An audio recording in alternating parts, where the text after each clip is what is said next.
Swayam Prabha. Digital India. Educated India.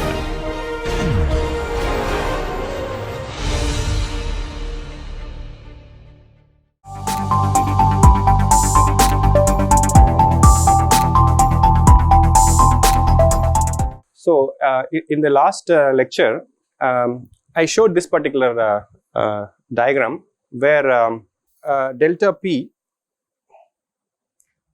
is plotted against gas flow rate for different liquid flow rates. Okay.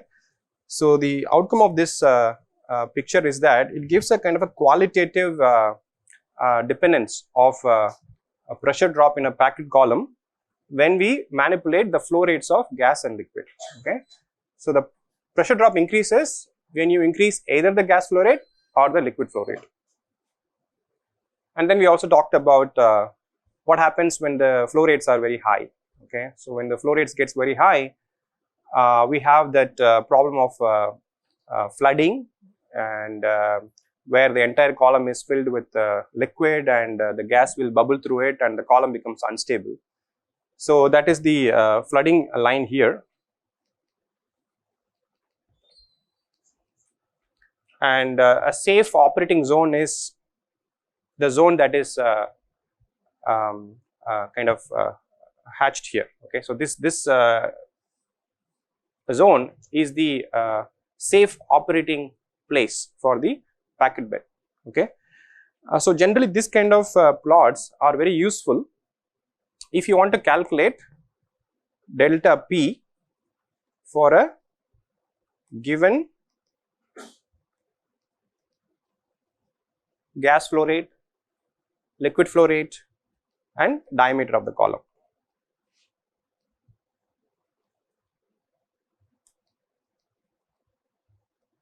Now, generally these flow rates are specified based on the process requirement. Okay. Recall that this mass transfer operating equipment will be working along with the rest of the other process equipment such as reactors and other mass transfer equipment. So, the flow rates are pretty much specified by the design.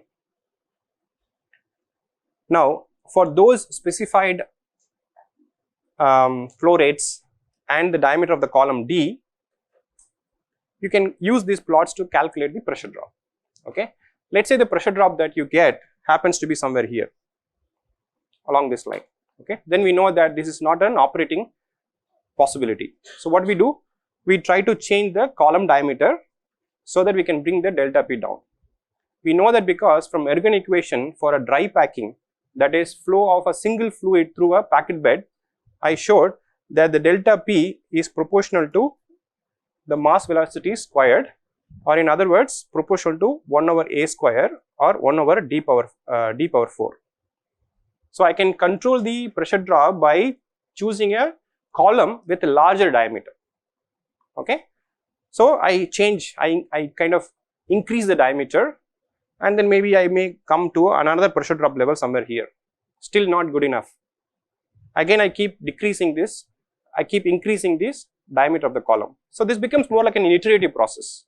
So, you keep changing your diameter and then correspondingly calculate the pressure drop and see if this pressure drop falls in this safe operating zone, right. So, but because this is a very iterative process, it would be probably better if you replot this figure such a way that we have curves for a given pressure drop and then look at the corresponding flow rates. Okay. So, let me explain what this means, what I mean by this. So, let us take this graph and I would like to plot the same information. I am trying to plot in a different way. Let us say I have gas flow rate here and the liquid flow rate here. Okay.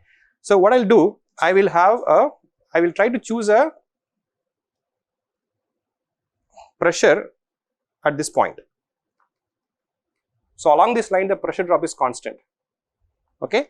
So, let us say I start from here, this point 1, this is where the liquid flow rate is 0, only the gas is flowing. So, that I can mark somewhere here, this is point 1. Now, along the line I move to finite liquid flow rate. Okay. So when I move from 1 to this point 2, what happened is the liquid flow rate has increased, but the gas flow rate has decreased. So I can mark point 2 somewhere here. Okay. So if I go somewhere here, this would actually correspond to another liquid flow rate, and this liquid flow rate at 3 would be smaller than, the liquid flow rate at 3 would be higher than at point 2.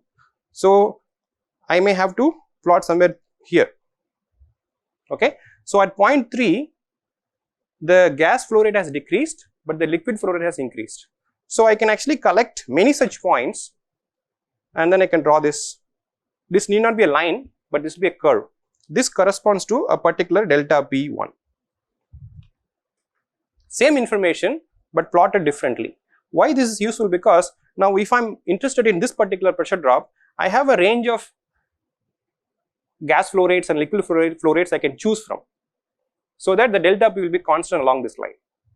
Let's take another line.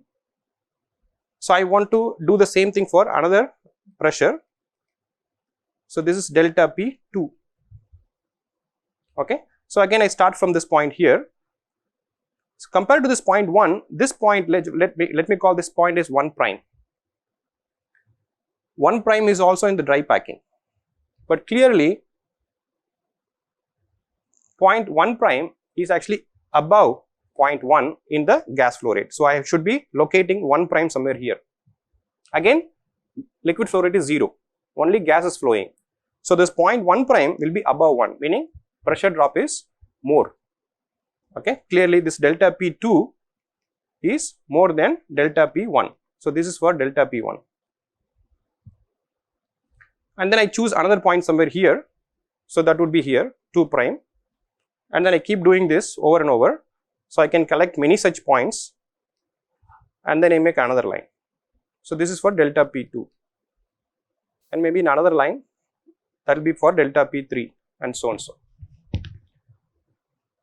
So now when I have the plots of this order, then I can easily say what is my design pressure, so that I am not flooding the column.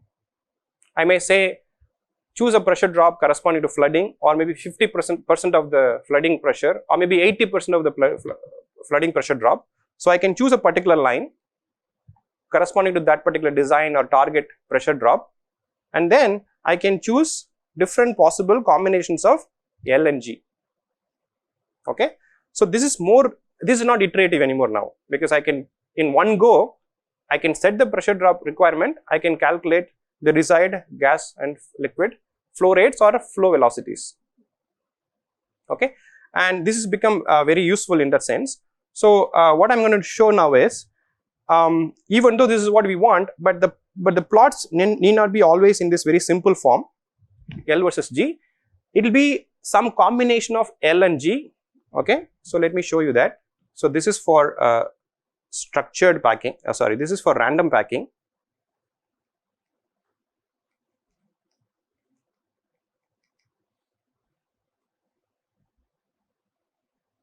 And this plot is for structured packing.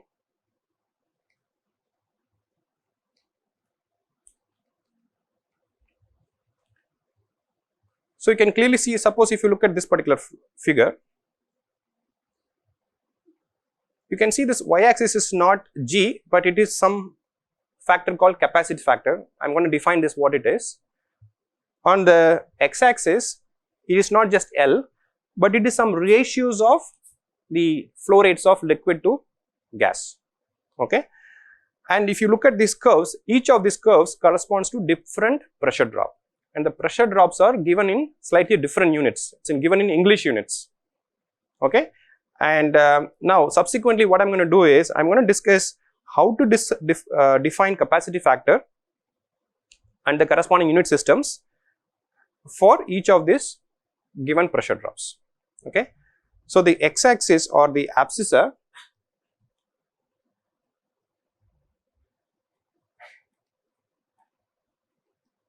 is given as L double prime over G double prime square root of rho G by rho L. Okay. So this is the x-axis. variable. This L double prime here, this is the liquid mass flux or mass velocity. This should be in the units of lb over feet squared second. In this particular plot, English units are used. Whenever we want to use this particular plot, we have to work with English units. This G double prime here is the gas mass flux or mass velocity. This also is given in the units of pound per square of foot squared second. Rho g, this is the density of gas given in pound per feet cube. Rho L is density of liquid, also in the units of feet.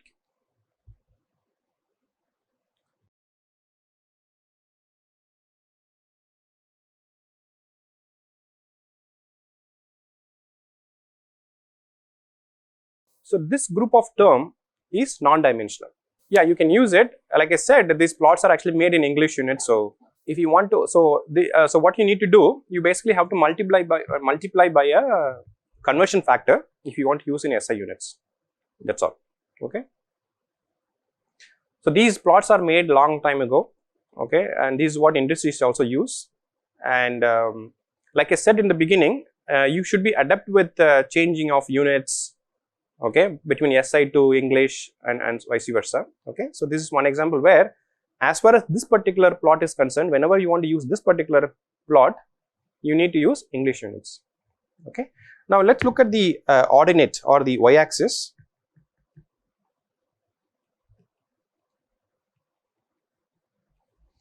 So this capacity factor, in short, I will use Cp, is defined as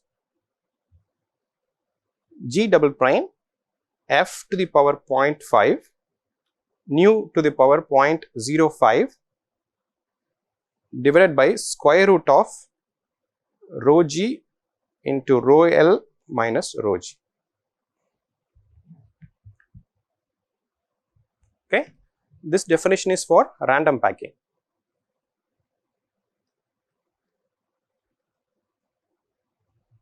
So G double prime is gas mass flux, like we discussed here. Okay, this G double prime. This F here is called the packing parameter. F is the packing parameter, and this is given in the units of 1 over feet. Okay, this will be specific for a given packing material.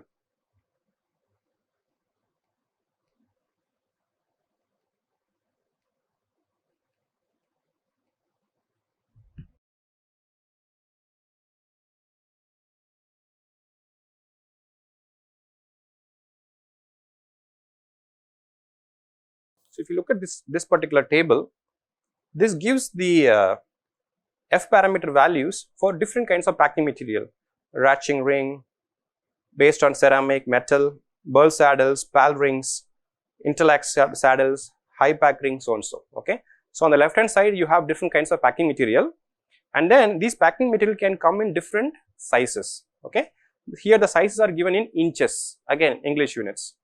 You can have ½ inch, you can have 1 inch, or the biggest would be something like 3 inch. Okay, so for a given packing material and a given size, the F parameter is given here. Okay, right now don't look at all the values given in the parenthesis. This is not useful right now.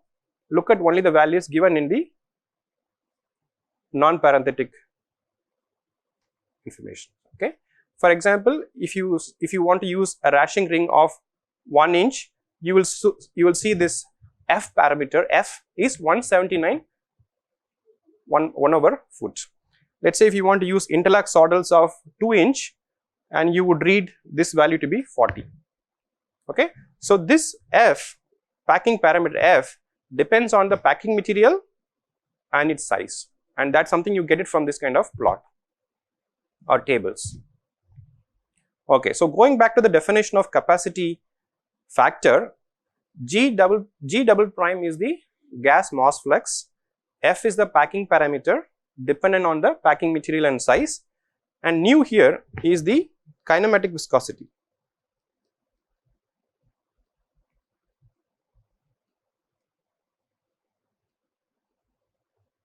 And this should be given in centipoise. Okay, each parameter has to have the associated unit system. Okay, you have to use these variables only in these units. If it's given in other units, you have to change it back to these units. Rho G, rho L, we have already defined. Kinematic viscosity of the it will be of the liquid. Okay, this is actually of the liquid. Yes.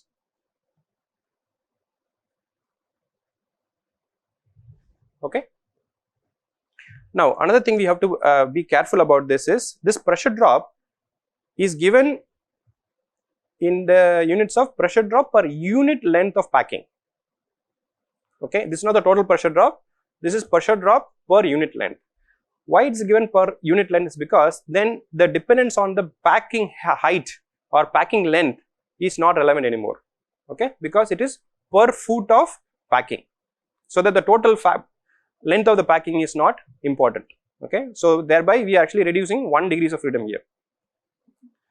So also if you look at the unit, even though it is given as delta P, it should be delta P by L or delta P by Z. This is Z here is the height of the bed. Okay, but here it's given as delta P, so it should be delta P by Z, where Z is the height of the packing.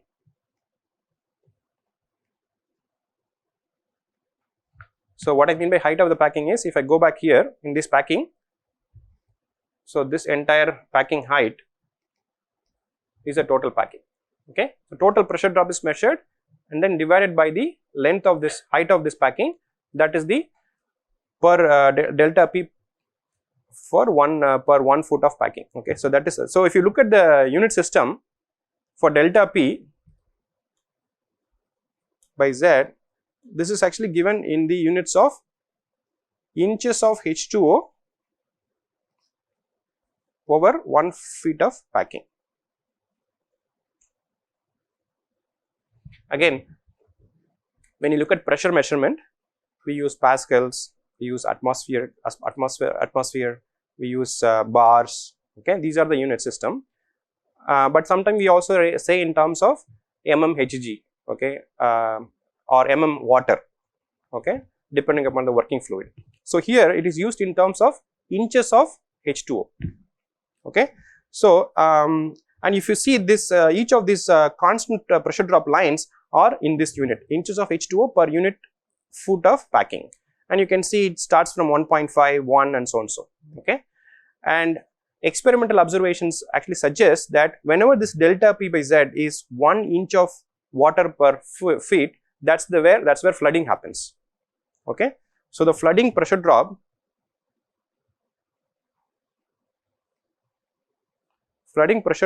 is actually 1 inch of H2O over 1 feet of packing. In terms of English units, SI units, this would be about 816.4 Pascal per meter. That's a conversion. Okay, so when you have a column with a pressure drop of 816.4 Pascal per meter, that's where your column floods. Okay, generally you would operate less than this pressure drop, meaning you will have to probably choose a curve below. This is like an upper limit. You may choose something like 0.5 or something in between. Okay, so that's what I was trying to tell you before, that we will be able to give a target or desired pressure drop and then correspondingly get the diameter of the column. Okay, so far so good. What I'm going to do now is I'm going to illustrate this with an example of how to use this information and then decide a column diameter for a given pressure drop, so that this use of this information will become more evident. The first example is deliberately designed as a simple one because all the units are given in the English unit, so you don't have to worry about conversion. Okay, whereas in the second problem, I will pose the problem in SI units, and then we have to convert some of the quantities in English units to get the pressure drop, and then back to SI units. Okay, but in this problem, this is very straightforward. Okay.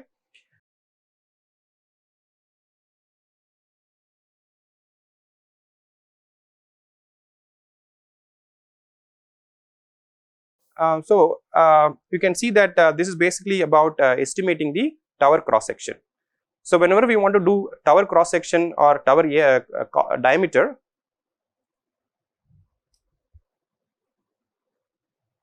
we have to deal with the pressure drop calculations. So the question goes like this: you are planning to reduce the 2% carbon dioxide in 23 pound per second of a natural gas. So this is basically the mass flow rate of the gas using absorption in an aqueous diethylamine flowing at 40 pound per second. So liquid flow rate is also given, gas flow rate is also given. You want to use either 1.5 inch rashing ring or 1.5 inch PAL rings. I am going to do calculation only for the rashing ring, and PAL ring you can do it yourself. Okay. When we change the packing material, only thing that will change is the packing factor F. Okay. Otherwise everything else will be the same. In either case, you want to design for a pressure drop of 0.25 inches of H2O per feet. I already said 1 inches of H2O per feet is a flooding situation. Here we are using 1/4 of the flooding situation. So target pressure drop is also given to you, so that foaming is minimized. So foaming is a consequence of flooding. Okay, and instead of saying you don't want to operate under flooding, they say foaming has to be minimized. Under operating conditions, the densities of the gas and liquid are also given in the proper units of pound per feet cube, and then the liquid viscosity is also given in centipoise units, centi-Stokes units. Okay, and then what should be the tower's cross sectional area? Okay, this is the question that we have to discuss. Okay, so let me go back. I think I made a mistake here. This should be actually centi-Stoke. Centipoise is the units of viscosity, but here we are talking about kinematic viscosity, and the units is centi-Stokes. So first thing we will do is we will just note down whatever the information that is given. Okay, so G is the mass flow rate,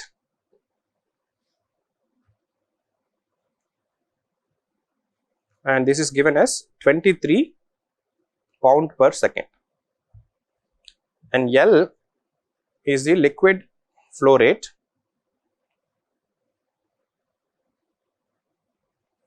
given as 40 pound per second. Packing material is rashing ring of size 1.5 inch. Delta P by Z is 0.25 inches of H2O by feet. Rho G is 2.8 lb per feet cube. Rho L is 63 lb over feet cube. So the way we will solve this problem is, first we will calculate the value corresponding to the x-axis here. Okay, and then we know the target pressure, which is 0.25. That is, we are going to choose this particular curve. Once we know what is the x-axis value, let's say it's somewhere here, and then we go vertically to that particular line. Imagine this is a vertical line. Okay, and this is supposed to be a vertical line, and then you read the data from here and get the capacity factor. Okay, once you know the capacity factor, from there I will show you how to calculate the diameter. Okay, so that's the strategy. So we want L double prime by G double prime square root of rho G over rho L. But we don't know L double prime. L double prime is what? This is a liquid mass velocity. That is liquid mass flow rate divided by the area of the cross section. Okay. So I will say L over A. What is G double prime? That would be G over A. So A gets cancelled here. Okay. So as long as you are looking at ratios of the mass velocity, it's also equivalent to the ratios of the mass flow rates. Okay. So L is 40, G is 23, square root of 2.8 over 63. So to save time, I have already calculated this. You should get something like 0.37. But 0.37 is not marked here in the x-axis, right? You got 0.1 somewhere here, and then you got 0.5. 0.37 should be somewhere in between. Okay. Do you know how to do interpolation in a log scale? Yes or no? Okay. I'll maybe towards the end of this problem, I'll talk about how to do interpolation. But I can locate that 0.37 is somewhere here using an interpolation technique. Okay, which I will discuss later on. Let's say I have known where exactly 0.437 is marked. So I go vertically here and then touch this line, and this basically comes out to be close to 0.8. So capacity factor Cp is 0.8. This corresponds to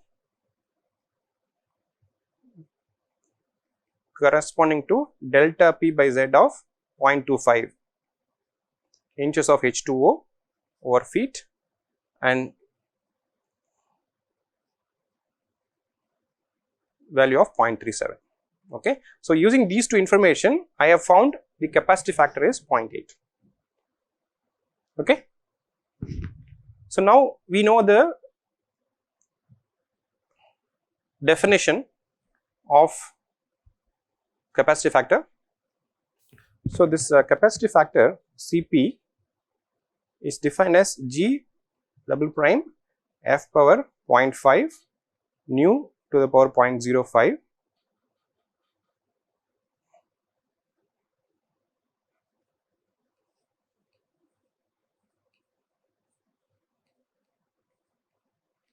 okay, and this number is equal to 0.8. Okay, and if I go back to this to find the F parameter, okay, I go to this table and I'm looking at 1.5 inch ratcheting ring, and that gives me a value of 93. Okay, so F is 93 foot inverse, and the kinematic viscosity is given. All the rho G, rho L is also given, and we also know that G double prime is nothing but G over A. Okay, now I can solve for A. A is the only unknown in this equation now. So let's substitute this here. So you'll have G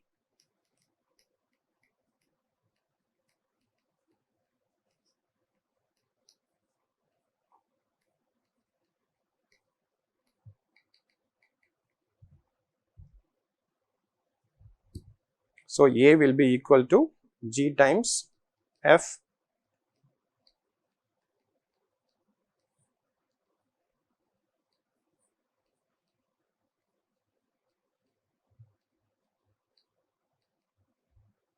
so G is 23, F is 93 power 0.5, and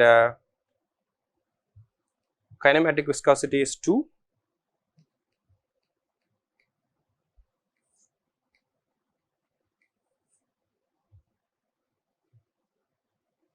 Densities are 2.8 and 63.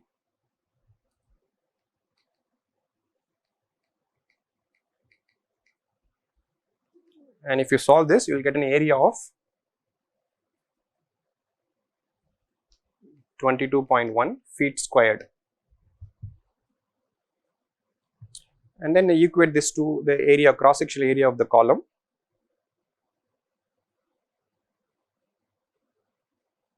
And then if you solve for D from here,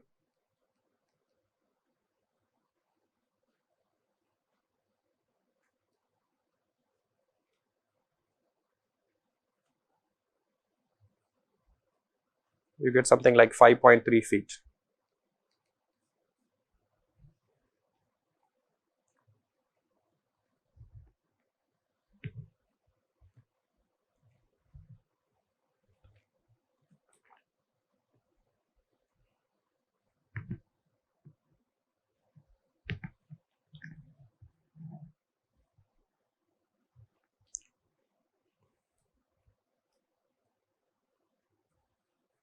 So what this means is, if I go back here, for the given flow rates of gas and liquid and a target pressure drop, if I use a column of diameter 5.3 feet, okay, that would give me the desired pressure drop to operate those desired liquid and gas flow rates. Okay, that's what this means.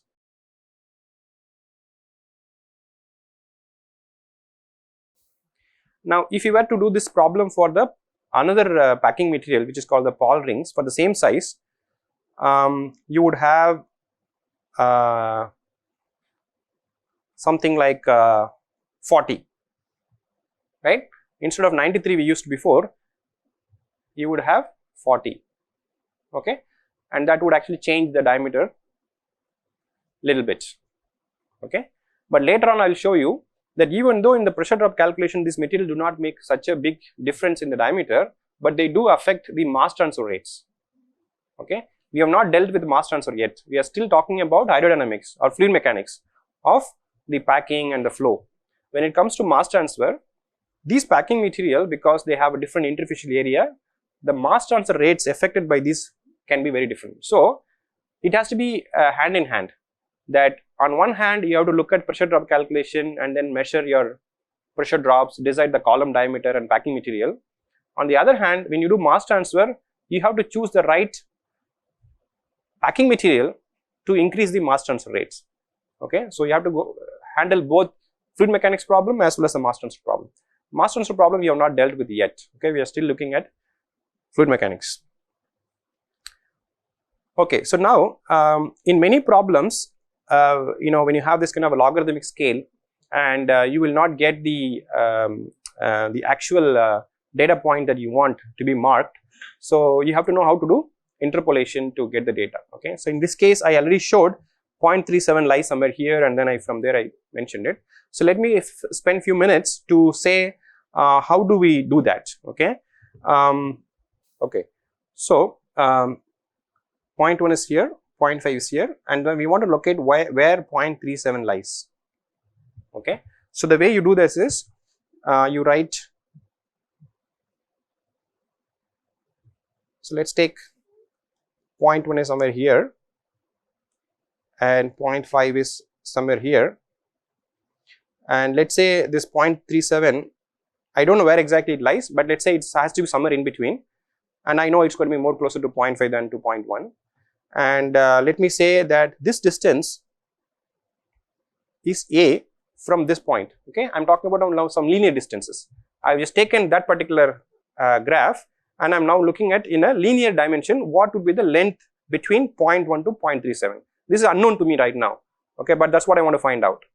And then this is B, okay, but A plus B would be the total length between 0.1 to 0.5 in a linear scale or a linear ruler, okay. So we say that the ln or log, you can use either way, let's use log of 0.5 minus log of x. So x is the location where I have to find, divided by log of x minus log of 0.1. This would be equal to log of 0.5 minus log x is actually b, and log x minus log 0.1 is actually a. So if I measure the segment length of b and a, okay, this relation should hold. Now I can also define a fractional, so this is a total distance a plus b, but I can define something called the fractional distance f as a by a plus b.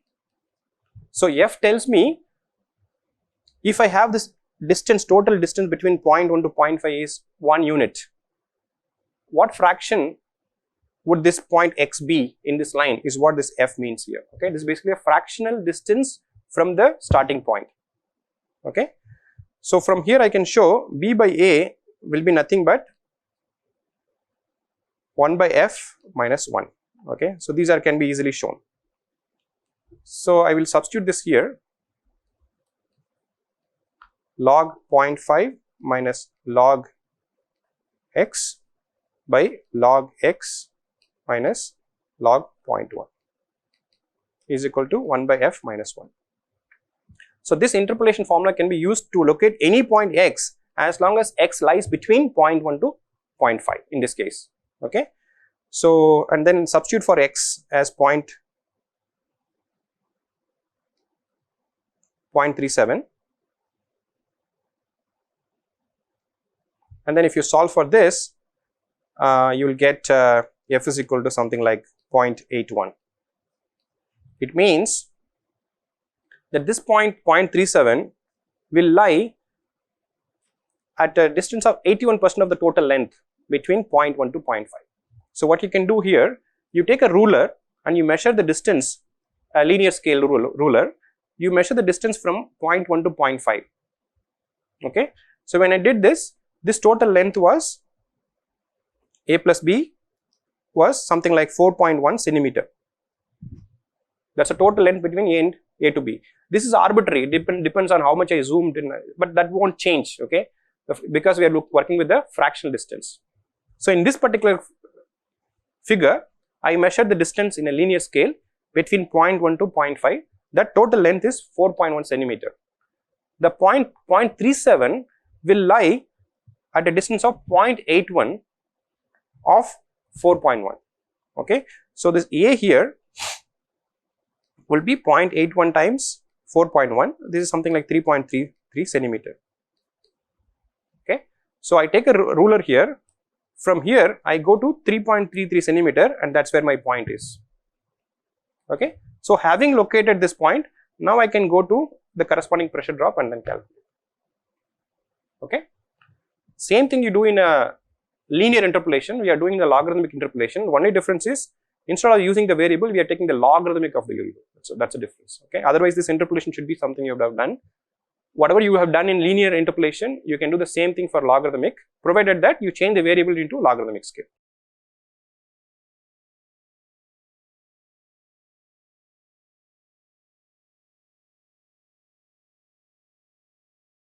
You can see that this is basically a sulfur dioxide used to be removed from a gas with the characteristic of air, okay, by scrubbing with an aqueous ammonium salt solution in a tower packed with 25 mm ceramic interlac saddles. The gas entering at the flow rate of 0.8 meter cube per second. The gas flow rate now is given in the volumetric scale, and the corresponding temperature pressures are given. And the gas contains 7% of SO2, which is to be nearly completely removed. The washing solution will enter at a flow rate of 3.8 kg per second. So liquid flow rate, mass flow rate is given, and as a density is also given, viscosity is also given. Choose a suitable tower diameter.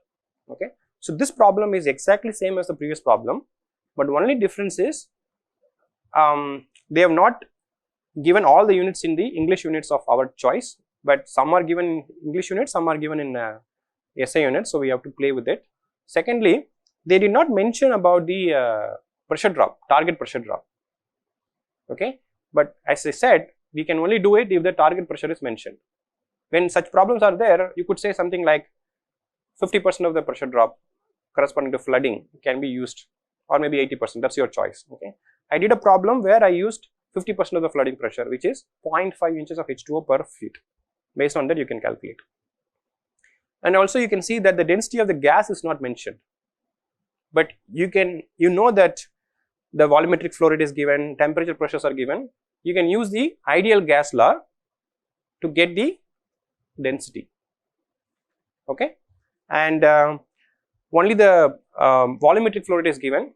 You should be able to convert into molar flow rate, and then using the average molecular weight of the gas, you should be able to get mass flow rate also.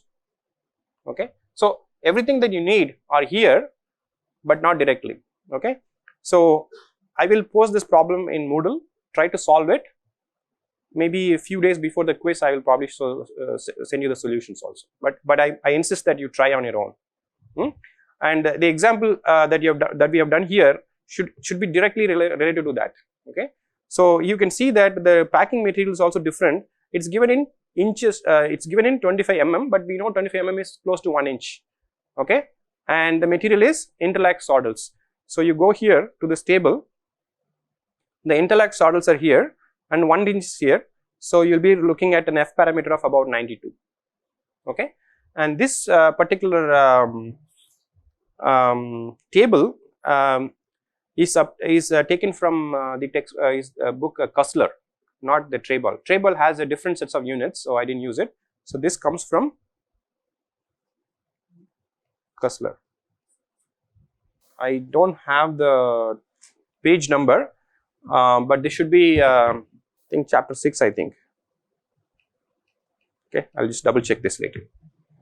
Okay, so that's it for today.